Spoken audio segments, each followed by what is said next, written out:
I don't get it. Why do these liberals always align themselves with fascists? I thought that they valued the tenets of liberalism. That is so crazy. All right, let's watch this.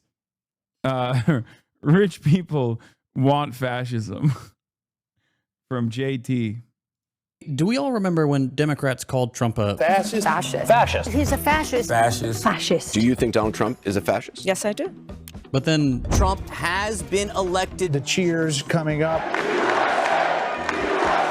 And then I'm going to work to find common ground with the Republicans on how we can do that. We fought like heck on where our values were assaulted or challenged, and we'll continue to do so. But that does not mean we will not aggressively look for common ground. After yet another most important election of your life, Democrats have neatly tucked away the F word and are, once again, excitedly collaborating with the Trump admin. If this was your first election, I'll tell you right now, this isn't new. It's not the first time we've seen Democrats call out Trump's fascist tendencies for election brownie points before quietly backing his anti-immigrant, pro-business policies once the show's over. And there are 1,000 different explanations for this trend. We could try to understand it by looking at exit polls in specific districts, campaign donations in key races, or by focusing on... I just gotta go back to this one more time. There's nothing more French than having a guy say French people are anti-Semitic as a joke, obviously, or love pedophilia as a joke, obviously, and then accidentally compare them to the German, only to have every French person be like, whoa, whoa, whoa, that is a fucking bridge too far. Are you out of your mind? The only thing I could have said worse than that in the eyes of Le Frenchman is if I compared you to the English, which I would never do. I would never do that to you. On whatever Fetterman is doing. But I think the best way to understand this comfortable alliance between liberals and the far right actually comes from looking a little farther back at the last 100 years. The last century is full of moments where liberals fall in line behind right-wing dictators. The US pushed fascists into power in dozens of coups. The German center, national, and Christian right parties all folded for the Nazi party, and so too did the Chilean Christian Democrats. Wait, Hasan was mentioned on French TV without saying his name to try to smear Jean-Luc Mélenchon. This is from an interview with Manuel Bompard, basically Le France Insoumise, second in command. It's actually the second time I heard someone on French TV mention Hasan's interview with Mélenchon. They're trying to paint Hasan as anti-Semitic and Mélenchon by proxy. First time I saw it on TV, though. Translation: Mélenchon appeared on a Turkish-American social media influencers show. By the way, they hit the Turkish on there on purpose. Normally, no one would ever do that, but of course, they're trying to present me as an Islamist, I assume. Who believes a rape committed by Hamas on October 7 don't matter and calls Israelis inbred assholes, piece of shit. Isn't that complicated relationship like problematic? He said, no, just stop. Because anytime someone speaks out against what's happening in Gaza, people dig up quotes that they sometimes never even actually said. So please, I think my positions are clear enough. They are respect of international law, prosecution of all war crimes. I completely support that arrest warrants by the ICC against Netanyahu, members of the Israeli government. And I'd like you to ask other political leaders in the country what they think about those warrants. Because I've heard people on the right and the far right say we shouldn't apply those arrest warrants to the ICC. Respect. That's awesome. That's how you're supposed to deal with it, for the record. That is exactly how you're supposed to deal with it. Yeah. Americans, take note. God, I love France unbowed. I love France in general. I really do. But I really like these guys, man. They're fucking sick.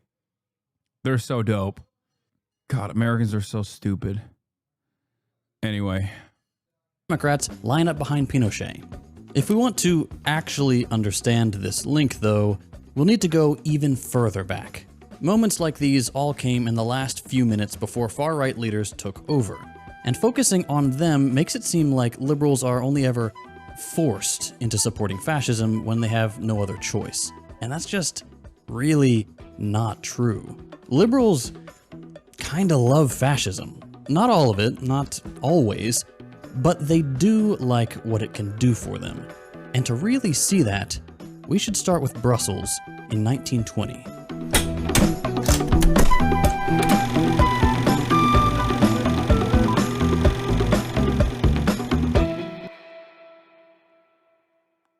World War I completely transformed European politics for a million different reasons.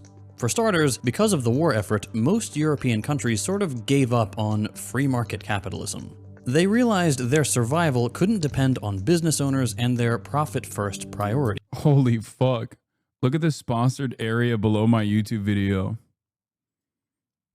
I got suspended again. Israel's Foreign Affairs Ministry. It's like when a serial killer comes to the scene of the crime. The flex.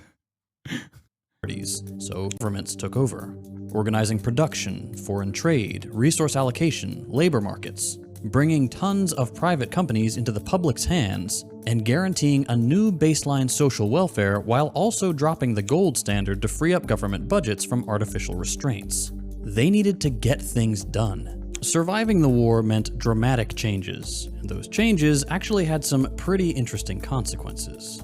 Not only did they fundamentally undermine the widespread idea that free market capitalism was this all-capable, perfectly functioning system that's in tune with the very essence of human nature, because if it was, why bother with all this stuff? But also, by getting the state explicitly involved and making it super obvious just how much of the economy is just random autocrats calling the shots, governments completely destroyed any idea that capitalism and its hierarchies had anything natural or democratic about them. Instead of the market, you now had a very clear idea of specifically which people were deciding what happened to you. And rather than being forced to do stuff with the threat of unemployment, and whatever percent the government thought was acceptable, workers were suddenly being disciplined by the state directly if they didn't comply with the war effort. Meaning once it was clear to most people that you didn't need the profit motive to get things done, and that governments could run economies to send thousands to die, workers organized so that they could use these same powers to instead make their lives better. And wow, did they organize. In Italy and Britain, for example, worker strikes reached unprecedented scale. 35 million workdays were spent striking in Britain in 1919, and 2.5 million workdays were spent striking in Italy in April of that year alone. To give you an idea, 1919 and 1920 are affectionately called the Red Years in Italy for just how popular communism and socialism became at this time. And even after that, this was also part of the reason why both in Italy and even to a certain degree in Nazi Germany, the initial fascist movements started off as like socialist adjacent, a fake left populism. Okay? Because that was the only popular game in town in order to attract broad support. Now, of course, it very clearly was not that at all, and dropped all notions of being pro-workers very quickly. But beyond that, post-World War II, there was a lot of popularity for socialism, again, both in Italy and in many other places, but I don't know if JT will bring that up. With that came new attempts at doing the economy without... Yeah, does that fake populism come across as I mean, does that do you feel like there's a comparison here with like contemporary American politics? Much to consider. Much to consider about this whole, like, you know, we're gonna really help the American working class. I just can't seem to place my finger on anyone doing something like that right now. Without capitalists. Just like what was happening in the Soviet Union, Italian workers organized in factory councils, managing hundreds of factories and industries like agriculture much more democratically, and turning huge chunks of the national economy away from the profit motive. Oh yeah, Trump followed a huge wave of leftism in the US? No. Having said that, however, when you adjust it to the current socio-political culture in this country, he absolutely is presenting himself as an anti-interventionist and even someone who is pro-working class, as opposed to the Democratic Party. he's actually able to do so successfully. One, because Americans are stupid. Two, because there's no real left alternative in this country. And three, the Democrats have entirely dropped the ball on being pro-working class in their aesthetics even. So, yeah, it is identical to what we're talking about. You just have to adjust it to America in 2025, as opposed to the wave of real socialist and communist support in these countries, in European countries at the time. If there was a robust working class movement right now in the United States of America, if there was a robust communist and socialist party movement in this country right now, then yes, our politicians would resemble the aesthetics of socialism and communism. They would openly say that they want what's best for the working class. They want the what's best for the proletarian struggle, while simultaneously being fascist regardless. Not only that, where capitalists were still around, workers went on strike for the same comforts as the upper classes, like social insurance for sickness, disability, and old age.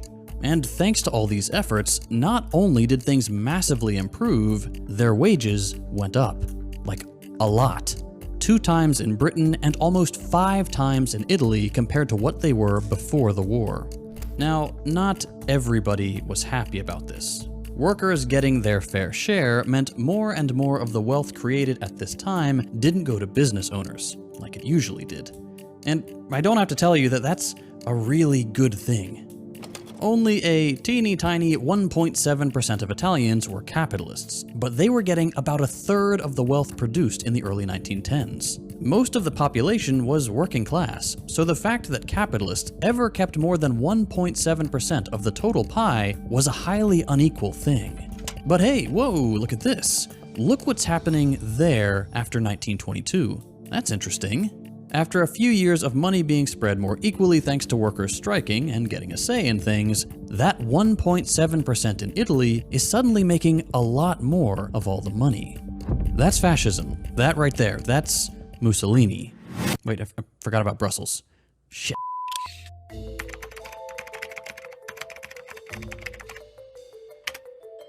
From September 25th to October 8th, 1920, Brussels hosted the International Financial Conference. This conference was attended by economists, but also bankers and treasury officials, and hardly anybody representing workers. Hailing from countries across Europe, these wealthy technocrats came together to discuss the fact that capitalism wasn't so hot anymore, that it was digging into their profits, and that people were starting to feel just a little too hopeful that their lives might improve as It's always Brussels, dude. The beating heart of European fascism. they were getting rid of it in more and more places. They were eager to go back to business as usual, but to quote a financier who attended, "The manual workers were encouraged to expect and do expect some new way of life, some great betterment of their lot. These changes, they believe, can be achieved if the system of private industry is replaced by a sort of government or common ownership, something that these workers had started proving could actually work." But that's not the point. What sort of a better life were people hopeful for after the war and rationing? According to the report Brussels issued, very basic things like superfluous, excessive consumption of butter and sugar. Basically, the proles were making too many cakes. So, naturally, these jerks decided it was time to invent a new kind of dictatorship. Enter fascism. To restore business owners' status at the top of society, they needed to engineer a new economy that would arbitrarily punish workers while making it seem like this was an objective necessity. And they had a few ideas. You might have heard of them before. It's a package of policies called Austerity. In 6 short words, work hard, live hard, save hard. An austerity economy is one that tries to get you to spend more time at work, producing more stuff, making less money, while cutting your spending so that the stuff you make goes straight to exports. This makes your life worse, but it does make rich assholes richer. They're encouraged to save and reinvest their money. Meanwhile, you're chastised for not saving money you don't have because less is coming into your pockets. To achieve this, economists wanted to use 3 tools: fiscal, monetary, and industrial austerity measures. In their wildest dreams, governments would start by 1. Cutting social spending on health, education, and housing, 2, increase taxes that mainly hurt workers, like VAT taxes on everyday goods, while at the same time lowering income and wealth taxes so that the rich pay less. 3, increase the interest rate. This benefits capitalists with enough money to lend out, since now doing so is more profitable, and it makes borrowing money more expensive for those living paycheck to paycheck. It also usually makes unemployment go up, which goes very well with 4, privatizing and selling off state assets at bargain bin prices, deregulating away workers' rights, and going on a union-busting spree. This was their dream, an opportunity to try out what they called pure economics. More accurately, economic policy that doesn't have to contend with what workers want. An economy where every human can be completely isolated from each other, preyed upon by those with more power, and made to work as much as physically possible before collapsing and being replaced by someone completely interchangeable from the economist's point of view. Whose dream was this exactly? These guys. Here are 4 Italian economists. 2 of them committed fascists, the other 2 committed liberals. All of them were committed to the same project. I don't get it. Why do these liberals always align themselves with fascists? I thought that they valued the tenets of liberalism. I don't understand how this keeps happening. Like throughout history, certainly nothing to look into right now. Like the collaborative nature of liberals and fascists, fascism being simply a extension of maintenance of capitalism when liberalism fails inevitably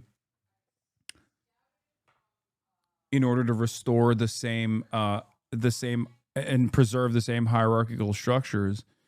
I just don't understand it. Why do people say scratch a liberal and a fascist bleeds, you know? Of pure economics, and when workers got in the way, they felt perfectly comfortable with the dictatorial power it would take to implement and sustain their ambitions. Because the problem is that it's hard to convince people to accept policies that'll make their lives objectively worse. Once austerity is locked in, of course, you don't need to convince anybody anymore. They have no other way to survive than to work inhumane hours, live frugally, and save as much as possible to make it to the next month. But before things run on autopilot, it was going to take a little muscle to get people on board. And that was what Il Duce was for. This is the argument Clara Mattei makes in The Capital Order, the book I've been referencing throughout this video. That was her graph earlier. She's the one who found all those quotes. According to Mattei, fascism wasn't just a fascist project. Historically, fascist parties were never popular with a majority of the population. No, fascism was first and foremost a technocratic project that brought together both the far right and liberals intent on testing out their economic theories to protect the capitalist system from the... Check off the liberals or fascist bingo box. I like that you're watching an academic analysis of how liberals collaborated with fascists, and you just simply reduce it to a simple check off the liberals or fascist bingo box. Like, how do you, as a liberal, not recognize that you are also engaging in the same exact anti-intellectualist garbage that you fucking constantly rail against the reactionary right on? Like, you're correct when you say, oh, Republicans are so stupid, but then you engage in that same exact stupid behavior right here. Just have a little bit of intellectual curiosity, man. Jesus fucking Christ. It blows my fucking mind. It genuinely blows my mind. Like, liberals fancy themselves to be liberal because they're well-read, okay? And the entire capitalist structure is designed so you can be well-read and then believe in liberalism, okay? I get that. But, you know, you shouldn't be so close-minded to alternative frameworks here, especially when it's historical analysis. It's not like this person is just like making shit up. Why? Why do you do this? Why do you, on the one hand, consider yourself to be this brilliant person, okay? Unbanned, NATO Andy, annoying lib. I assume my ban was due to calling out the guests or being too confrontational.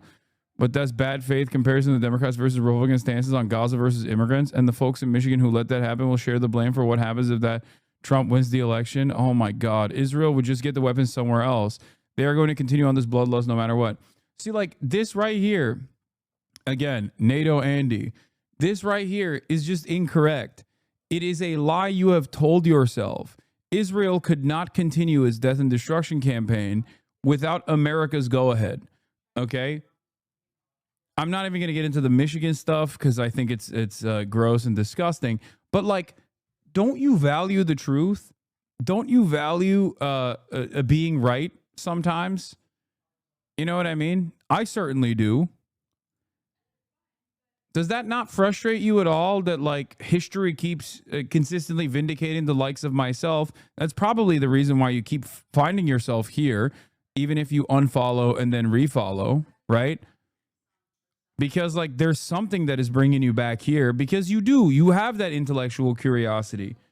Even if it's because you want to be contentious to what I have to say, there's something inside of you that says like, maybe I'm going to listen to what this guy has to say. Okay? Do you see what I'm saying? There are people like you in this chat that come in here and think, oh, I want to hear what this guy has to say. I don't really agree with him. I don't think he's right. He is against my worldview, right? But I don't know. After a certain point, I think they find themselves going, you know, maybe this guy's not so wrong. You can let that happen to you as well. But it requires you to be a little bit more skeptical of the well-established narratives that you abide by, that you have believed your whole life. It's very difficult, but it's the first step in this process, the first step in this journey. It's just simply intellectual curiosity. You have it in you. That's why you're in here. Okay? I broadly agree with their concern here, but why do we sometimes blame modern liberals for their ideological ancestors' fault when they continue to do the same thing? I get it. But sometimes it feels like a smug way to say we're always right. Well, the reason why I say it is because I want everyone's got a little bit of a liberal dog in them. Okay? Everyone still has that because it is the monoculture. It is the environment that we grow up in. So everyone still has a tendency to revert back to that liberal framework.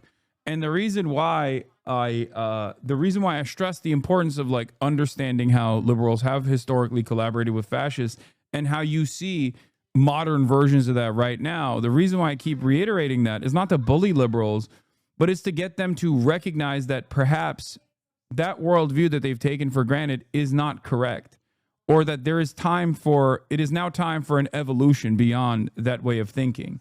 That's the reason why I'm always relitigating these old wounds. It's not to say that you are a liberal because of your epigenetic memories. I don't believe that. I don't think that this is like predetermined. I want people to reflect a little bit on what they have believed as like well-established facts. Mouse Combat Liberalism explains everyone is somewhat liberal very well.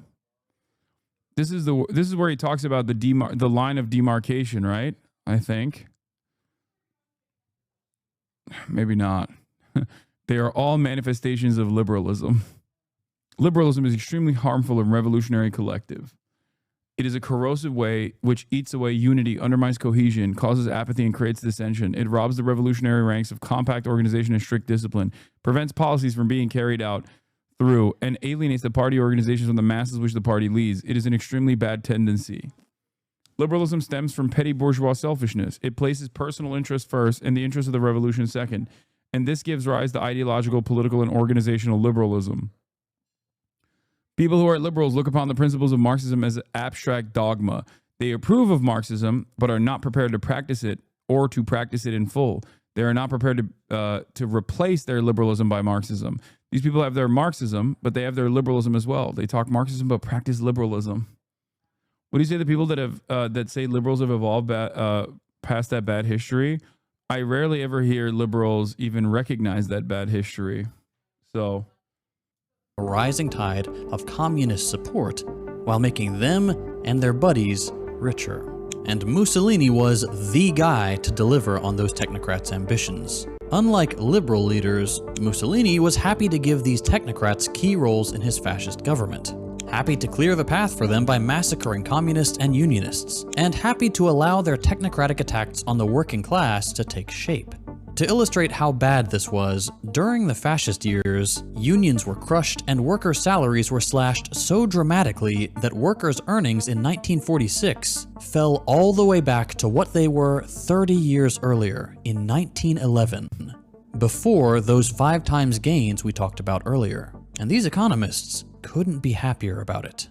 Pantaleone, one of the fascists, frequently talked about using the fascist stick in an extermination war against the socialists. No surprises there. Fascists are anti-communists. But Ricci and Einaudi, our liberals, were equally enthusiastic about fascist repression. Writing in The Economist, Einaudi applauded their fascist government for stepping in when the worst happened. Meaning by that, the fact that workers who set up councils in factories took the first steps towards replacing capitalism with communist democracy. The purges, executions, arrests, and complete obliteration of communists and socialists and the impoverishment of the Italian working class were applauded and egged on by top liberals looking for a return of excessive capitalist profits. The state changed its priorities to make capitalists richer at workers' expense, limiting its spending to handouts for factory owners while workers slowly starved.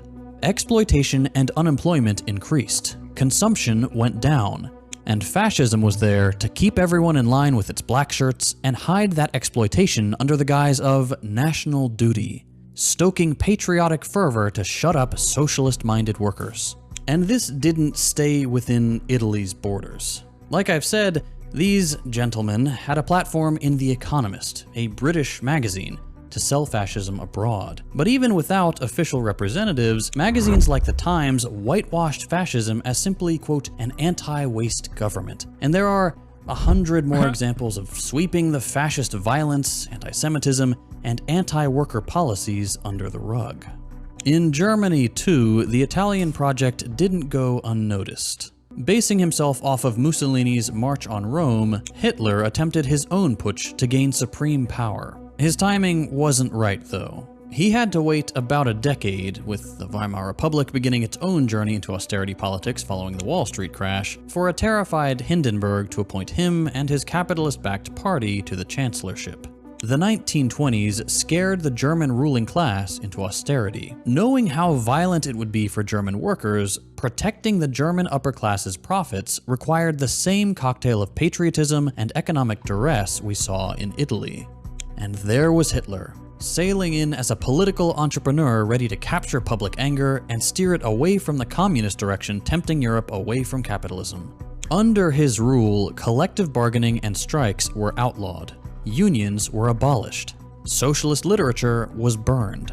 Communists, socialists, anarchists, and trade unionists were imprisoned and executed alongside Jewish people, black people, queer people, Slavs, and the disabled, protecting the system of profit accumulation from the challenge of popular unrest at a horrifying human cost, quashing all democratic hope but delivering capitalists protection. Here's the truth. Liberals are never forced into fascism. To them, fascism is just another means to an end. During what they might call the good times, when workers aren't organizing too much, not making a fuss, they get to set up more and more of their pure economics and slowly make your life worse. But once those conditions become unbearable, once the hope for an alternative starts to grow, once workers start carving out an alternative for themselves, suddenly the nightmare of true democracy scares them into violence. Once the indicators start going down and the boss gets nervous, suddenly all the violence the state is capable of becomes invisible to them.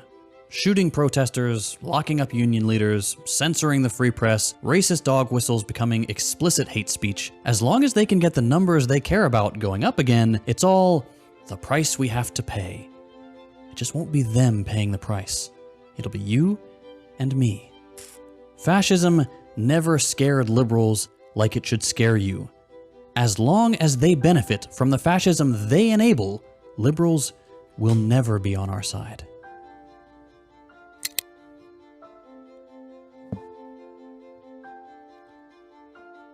It's a good video. God damn, dude. Holy shit.